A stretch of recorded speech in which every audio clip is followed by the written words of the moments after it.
You might be asking yourself, hey, wait a minute. Why are you suddenly doing something other than an Eden Zero thing? And hey, wait a minute. I look back on your channel and it seems like you did have a 100-year quest. And wait a minute, you're not reviewing that? And wait a minute. Weren't you one of those guys who said The Last Defenders? And to that I say, hi, this is the Ang Random fan, the semi-retired despair reviewer. I don't review things as much as I can anymore, mostly because I lack knowledge and inspirations. I have ideas I cannot even form because I'm too lazy or even too knowingly how to create them. But I'm making this video here because finally something concluded in the 100-year-old quest of Fairy Tail. Because I'm gonna make one thing clear. I am still reading Fairy Tail. You think I stopped reviewing that because I grew tired? I'm making this video to summarize the Alodran arc, a very controversial arc in my opinion. Not because of the ending, but because of everything that happened until the ending, aka the Fairy Tail gang being whacked around. Yeah, now you probably are all saying, oh, not again.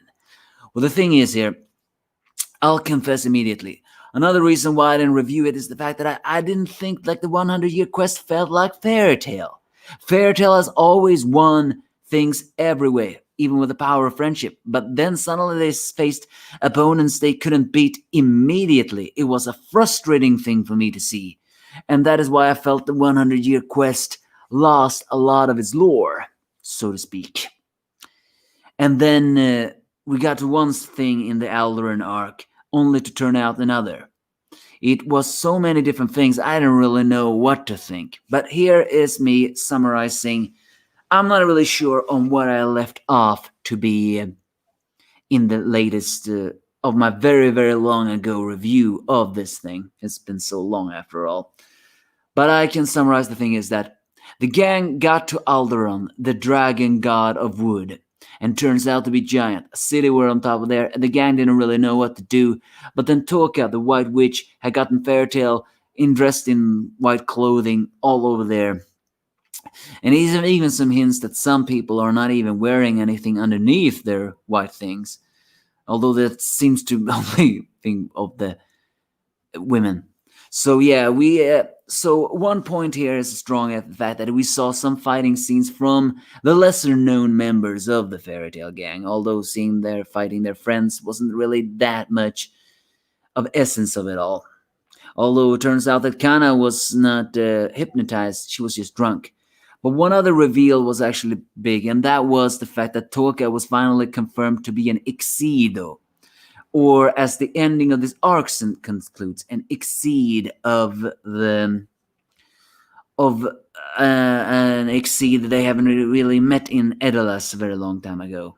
And to make these things funnier, it turns out that her obsession with Natsusama was not Natsusama, it actually was Happy-sama, only because, well, she thought that when Natsu said his name, it was well, she didn't see it, Natsu, but when she heard the voice and saw someone riding in, she thought that Happy was Natsu because, well, and Natsu was his steed or something like that.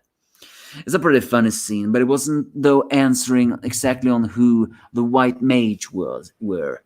Only that she was destroying the crystals. Also, Diabolos came back, and it pained me extremely much to see that they still couldn't be defeated so easily! Come on, there should be nothing before Fairy Tail. Granted, however, they took down Lizana, and then Mira Jane and Elfman, despite being brainwashed, fought them, and it turned out to be an even battle. But what was most frustrating was seeing Wendy not being capable of defeating Nebula, the sticky dragon slayer. I mean, come on. These people should have no problem defeating evil people like these. This is not Fairy Tail in that opinion. But then we actually got to a strange point where it turns out that Wendy still had some of Irene Belserion's magic inside of her, only for that turns out that a big part of Irene's spirit, naked mind you, is still inside of Wendy, implying that she will stay there until she can somehow find a body she can possess. One wonders how that is going to be. Together they defeated Nebula, although they separated his magic. An unreal strange thing though was Kitty actually fighting Luxus and being completely dominated, and in the end even falling in love with Luxus. At first she was very flirting with Ersa, but then it actually turns out that she has a thing for bad boys. Arguably, one scene that a lot of people felt was the best was actually Ersa versus Luxus, mostly because everybody knows that Ersa is powerful and so is Luxus. So the biggest question is who can defeat who? And in that scenario, it technically was a draw, although Ersa was the one who fainted first and Luxus woke up a little earlier. So should we assume that it was Luxus' win? But then the biggest shock of this arc actually came of the fact that when all the orbs of Alodran was destroyed, it turns out that Alodran was not a friendly giant as presumed. No, those was to seal his power until he actually could do it. So the people somehow sacrificed their lives, and I mean somehow that why? Did you really revere the creature like that? As nutrients, as Alodran took the stage of the main antagonist of this arc. And then it turns out that the white mage actually had only been skipping that from Selene, the moon dragon, meaning that Selene is also an antagonist, as is Ignigia. Now we only have one dragon left, and it's not exactly known if he's going to be an antagonist, because Metaphobia so far is seeming to be the only token good character. So Diabolos retreated, but not without dropping a hint that there will be a troop that is even more troublesome than them. Oh, you gotta be kidding me. Why must Fairytale have so much trouble against them? I mean, granted, they didn't really get defeated by Diabolos per se. They could bounce back strong, but the fact that they couldn't defeat them like this was obviously something I didn't like. But then Abdullah came, and here is where people felt was a lot of controversy. Mostly the fact that how could even Fairytale win against a creature that was that big? But then you could actually argue that Aldoran actually brought forth his own demise. And while you may say that is stupid, I'm saying no, it makes perfect sense. He's arrogant. Have you any idea how many arrogant people actually, in the end, results of their own death? That's a bad word of the way of putting it. But what I mean is, arrogant people bring forth their own demise. That has even been seen in history, real life. So don't underestimate the fact that Aldoran brought forth his own destruction. And that fact that he created God's seeds from his body, which was part of his body. And that he even took image of other famous mages. What of their big seraph when Natsu was trying to do some stuff? And well, trying to create the Ankh-Serum curse. At the beginning, that affected Aldoran until he was pulled into Aldoran's body, where Aldeoran, the brain of the god seed, and in essence, Aldoran himself confronted Natsu and proceeded to, of course, dominate him in a fight. That was something I didn't like to see. But then he created separate divine god seeds, all named after video games, Wolfram, Doom, and many things more. And here is where the story actually, in a way, got strange for a lot of people. Although, looking behind it after a while, I realized that, yeah, it actually worked. It was pretty cool. That was, Juvia was also in here, and she heard the fact that Gray said that she is his reason for living, confirming a little bit more closer to their, well, relationship, so to speak, and defeating a god seed together. Another thing is that the weakest and most forgettable members of Fairytale actually got to Wendy's aid when she was feeling very weak against Doom or whatever. And she gave them the last of her amplifying power, and strangely together managed to defeat the God Seed. A lot of people complain about that, saying that that shouldn't be possible. They're weak. But I guess this was one moment. The biggest surprise was Max, the sand guy, and one of the butts of all jokes, actually showed a technique that was, as he admitted, a lot weaker than his, but it was actually a technique taught by him by Agil from the Alvarez Empire, who's now emperor and has changed. Oh yeah, and Brandish also appeared in this arc somehow. I mean, we already saw her in the 100-Year Quest, but I mean, somehow is that what she was there. So they defeated that seed together, and then Jalal confronted, who was also brainwashed, by the way, was also confronted last seed. And here it was actually a character development of him, is the fact that he let go a little bit of his past. He's saying that he will not stop hunting for justice and he will still shoulder his sins, but he will now actually move forward. By abandoning that one, he defeated Gears of the God Seeds over there too. So this was some development of it all, of all the characters. Finally, the Brandish, who appeared then, actually made Gajiel very strong, trying to fight Alodran head on, the body of Alodran. Although that didn't really seem to slow him down, it did something at least. But this arc also confirmed some other things, and that was that Levi, yes, Levi is pregnant with Gajiel's child. Now that was nice.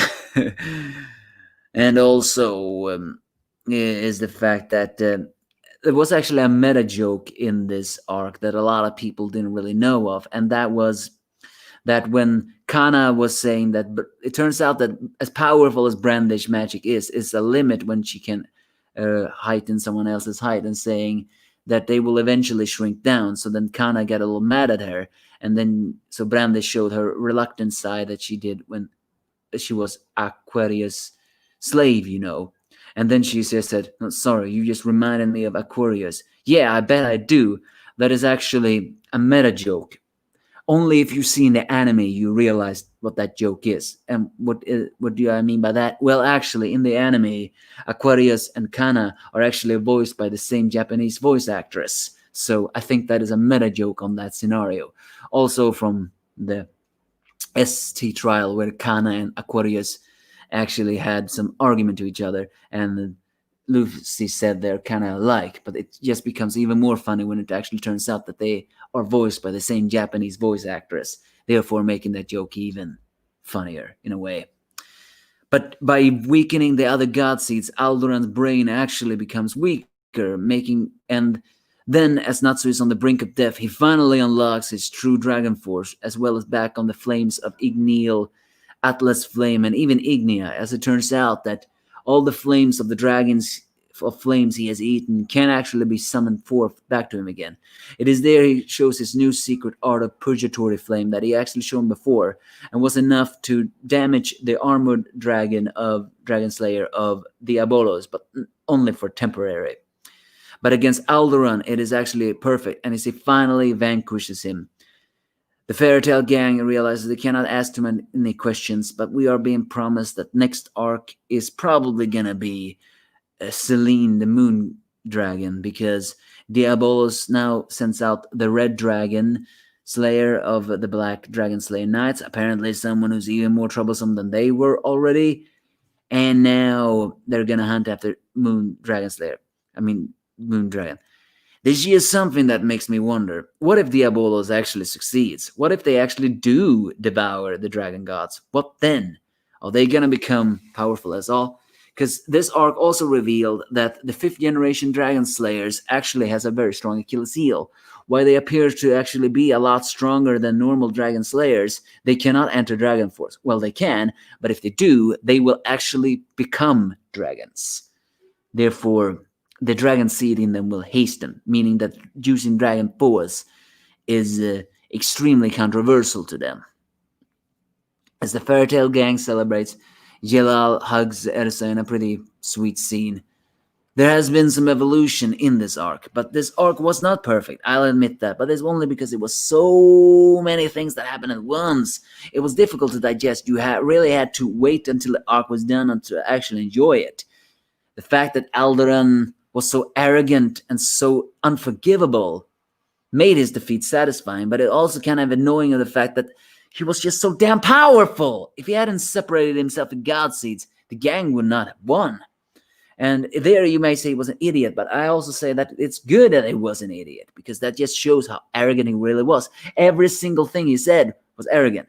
And that pained me a little bit, that the dragon gods really are that homicidal. But I'm still wondering, why are they moving on now?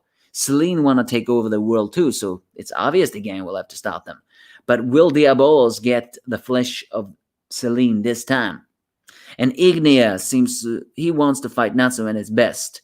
But the fact when he says that, let your flames burn until they can until they can.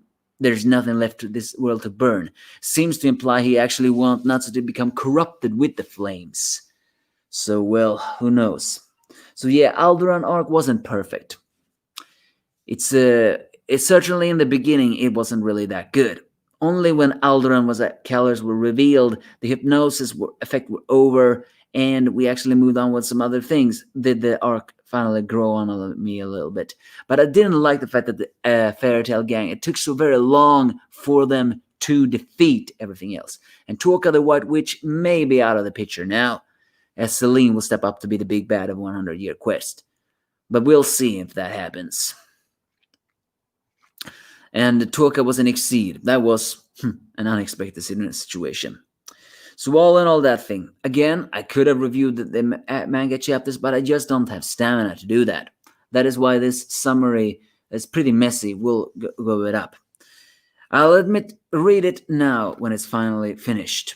Other than that, though, I don't really know what to say about it. It was a strange scenario, but it does pain me that Fairy Tail Gang of the Team Strongest cannot defeat the Dragon Gods so easily. Because honestly, how much longer until the luck will run out? I have a feeling Celine won't be as easy, and Alderaan wasn't easy at all. Meaning that she's and unlike Alderaan, she can actually take form of a human form, although the gods were as close to a human form as Alderaan could do. Meaning that her power may be something else entirely. And also the reveal of Irene. So many things can happen at once. Give me a